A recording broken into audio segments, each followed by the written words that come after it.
I've been thinking a lot about what to say in this moment, because moments like this can tempt you to say the right thing instead of the true thing.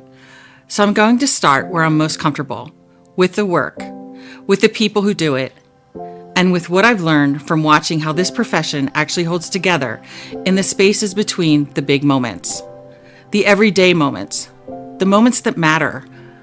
There are a few things I've come to believe about that.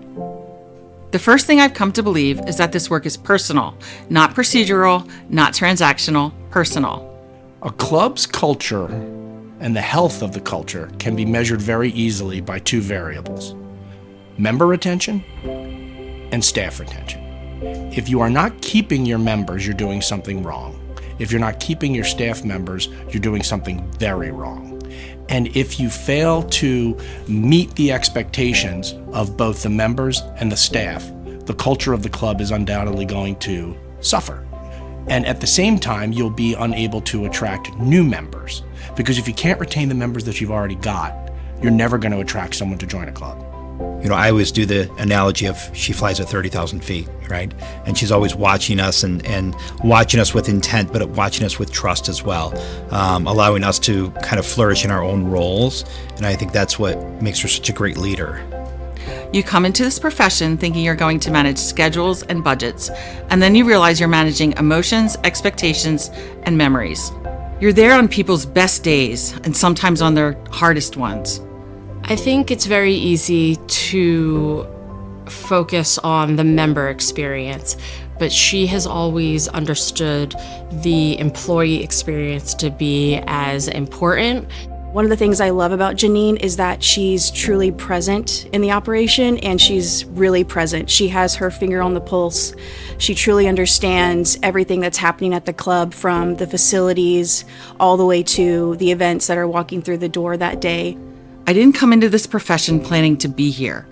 I thought my career would be in hotels. That was the path I understood. It was visible, it was familiar. And then someone asked me a simple question. Have you ever thought about working in clubs? I didn't even know that was an option. We have several students that really don't know a lot about clubs, but they're very interested in working at clubs or learning more about clubs. So internships, if they internship at a club, they get to see the differences between what a private club is and maybe what a hotel is that's not a private club, and learn the differences, and some things they probably like a whole lot better at the club, and other things maybe not as much. Instead of driving into a dark parking garage at a downtown hotel, I could now be driving down a long, beautifully landscaped driveway to a welcoming clubhouse. Instead of people coming and going, checking in and checking out, I was getting to know people over time. That's when I realized this wasn't just a job. It was a place to belong. It felt personal.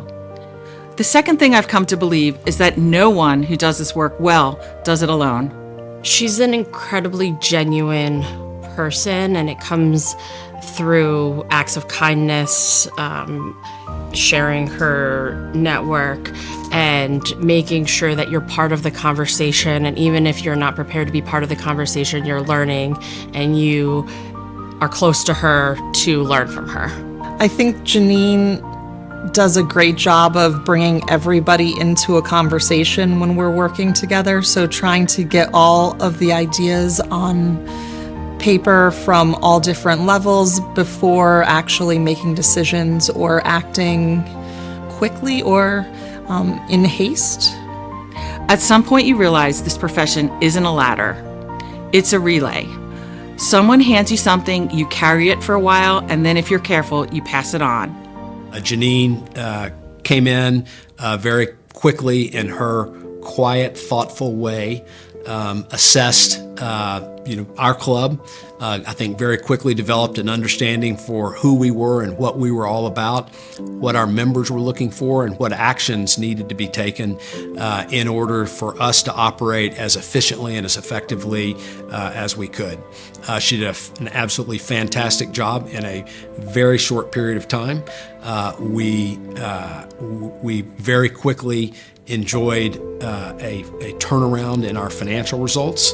as a result of some of the actions that she took, while at the same time improving our food quality and member service. And doing all of that at once in a short period of time is a real trick. And we feel very fortunate and blessed that she joined our team when she did, and we're thankful for the work that she's done over the past couple of years in getting us to the right place. One of the things I value most about this profession is how willing people are to share what they've learned. There's an understanding that when one club gets better, we all do. There's enough space for more managers, and there's more growth for everyone. So kind of seeing that camaraderie and that connection between, peers and other clubs, where it's not a rivalry, it's not a competition, it's really about how we can continue to grow this profession and grow this, this really niche market within the hospitality industry. And I think that's what's most exciting to me about clubs. That's community over competition, and it's one of the reasons this profession has grown into what it is today. We need to preserve that. There's a lot of active listening that she does, and she's always she's highly inquisitive, and asks lots of very thoughtful questions, and just never really in a rush to respond at all, and until she's thought things all the way through. The third thing I've come to believe is this: if this profession is going to strive for another 100 years, it has to care back. Healthy professionals build healthy clubs build a healthy industry. That's not an abstract idea, that's lived experience. Every generation walks into this profession not knowing what it will ask of them, not knowing how much it will stretch them, how much it will shape them. That's exactly how I walked in. She's so active with the students and really helps them understand the industry better. They have passion when they have a mentor. They have hope when they see somebody that may be like them or somewhat like them be so successful. And so our students have really benefited tremendously by having Janine as their mentor. That moment, that not knowing, is where possibility lives. It's where curiosity turns into commitment. And it's where responsibility begins for all of us. Because our responsibility isn't to impress the next generation, it's to be honest with them, to show them what this profession really is, the good, the hard, and the extraordinary opportunity inside it, and then to make sure what they're stepping into is worth staying for.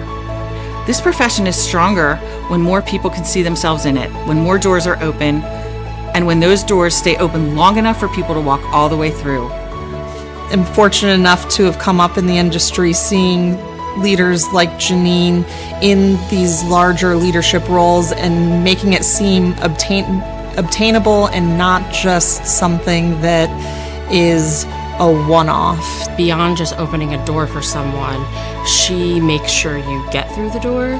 She has pushed me through doors, nudged me through doors. So I think, she genuinely wants to share, what she has and what she's learned. And it's an important way that she makes sure the doors are open for everyone, all levels of staff.